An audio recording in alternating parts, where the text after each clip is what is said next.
Hi everyone! So today we're going to work on our Happy Place sign, which is a large circular wooden sign in a herringbone pattern. I've made the sign one other time. This one I'm making for my sister for a gift. So you can see I've cut my wood pieces and I've cut them all 12 inches long, and then we're going to start to assemble it. Nothing's together yet, I just have it laid out, and you can see under here I have a bright pink paper, which is just a piece of Bristol board that I cut into the circle so I can use it as a pattern basically and know where to lay out my wood. What I'm going to do is, now that it's laid out in the herringbone pattern, I will start to stain the wood in pattern. So I'm going to be doing one complete herringbone in one color. So for instance, this one would be one color. This one would be one color. So I need it laid out in order to be able to do that. I'm using a really thin, it's an old siding, or an old tongue and groove siding that would have been used. It's something that we have here. I really like the old rough quality of it, so this is what I chose to use. This is the side that would have been out normally. I'm going to use the back of it, it's a little rougher, and mine is tongue and groove. So I did have to deal with some of the tongues with the herringbone pattern. They don't all fit, so I've already done that. So I think we're pretty much ready to start staining. So like I say, each board is 12 inches long. I cut about 25 boards, and this is going to give me a circle that is approximately 32 inches wide. So anyway, we'll get started. So we'll start with the staining. I'm going to be using a combination of different acrylic paints watered down, and then you'll be able to still see all the wood grain through it. And I'm going to use grays, maybe a little bit of blue, maybe a hint of like a yellowy green in there as well. So we'll get going. Okay, so we're going to begin, and I'm going to start with some of the middle sections. And you can see I've just laid out some acrylic paint. I've got white, black, a turquoisey blue, and a dark blue. So I'm going to start with, and overall I want this to be quite light and more on the gray side with a little hint of blue. So I am going to start right in the middle and work on this one. And now with this, it's almost like a staining process. So it's not super forgiving. You're going to basically, you can always go darker, but it's hard to go lighter and still keep everything opaque. So you have to be a bit mindful. I generally start on the lighter side. Acrylic paint with quite a bit of water. And we're going to start with this one.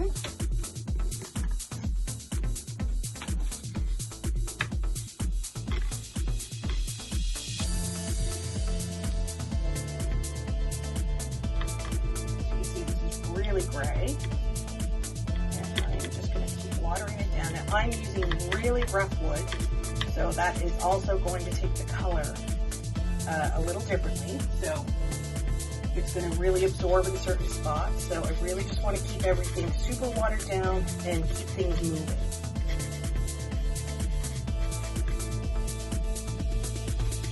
This is it's easy enough to do once you get used to it, but you do have to do one piece at a time and keep it moving and keep it working to try to get the color that you want.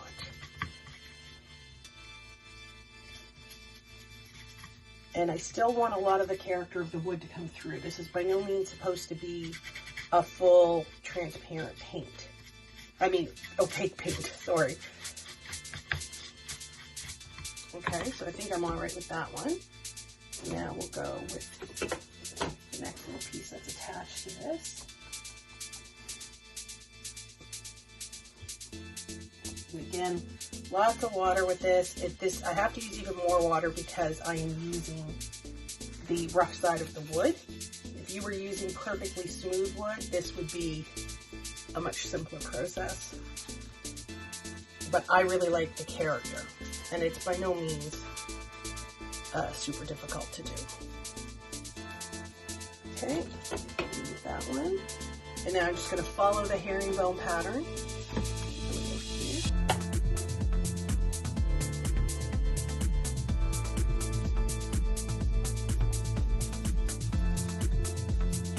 And I'm also pushing it into some of the spots of the wood.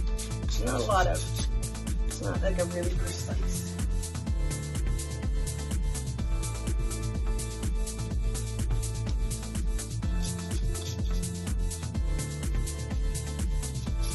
working it until you get the color that you like. But like I say, it's always better to start off with it being lighter. It's much easier to make it darker. It's tricky to make it lighter and still keep the transparency. Now, if you just wanted to paint this solid wood, wouldn't really be too difficult. You could just paint it solid.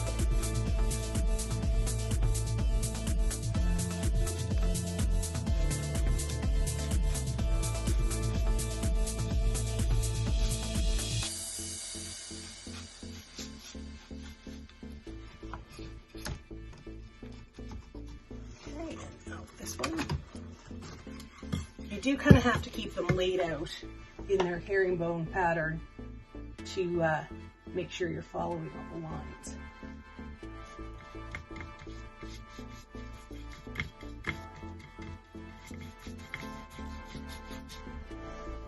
And they're all supposed to be unique and a little different, so you don't have to worry about them all being exactly the same color.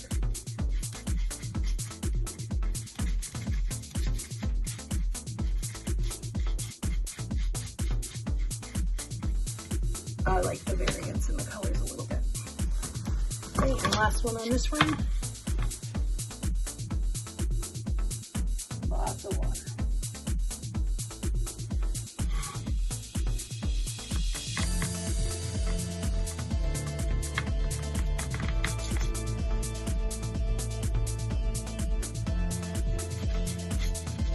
I really hope you give this project a try.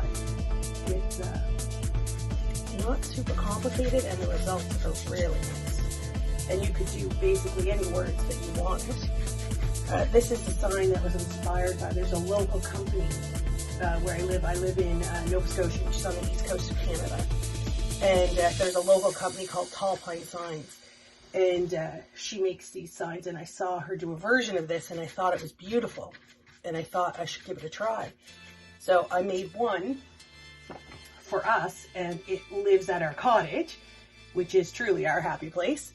And then my sister saw it and really wanted one for her kitchen. So that's what I'm making here. But you could do any words: believe, dream, family. And the great thing is, if you don't have access to a scroll saw to cut out your own words, stores like Michael's, I think even Home Depot, they sell a lot of the cutouts in the words that you could just go and buy. Okay, so that's the first one done.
So now we're going to start to put it together.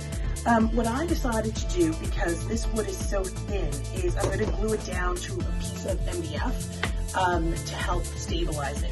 When I did my last one, it was thicker wood. It was 3/4 inch wood, and so there wasn't any need to attach it to anything. I just glued it together. But for this one, I am going to glue it down. So I've already put the center piece, and now I'm just going to start fitting the puzzle together.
Okay, so this is where we are. I've got the back piece being glued down to the front. It's being held down. And now I'm going to start on the letters. I created my own pattern and I've traced them all onto MDF. And now I'm going to start cutting them out on the scroll saw.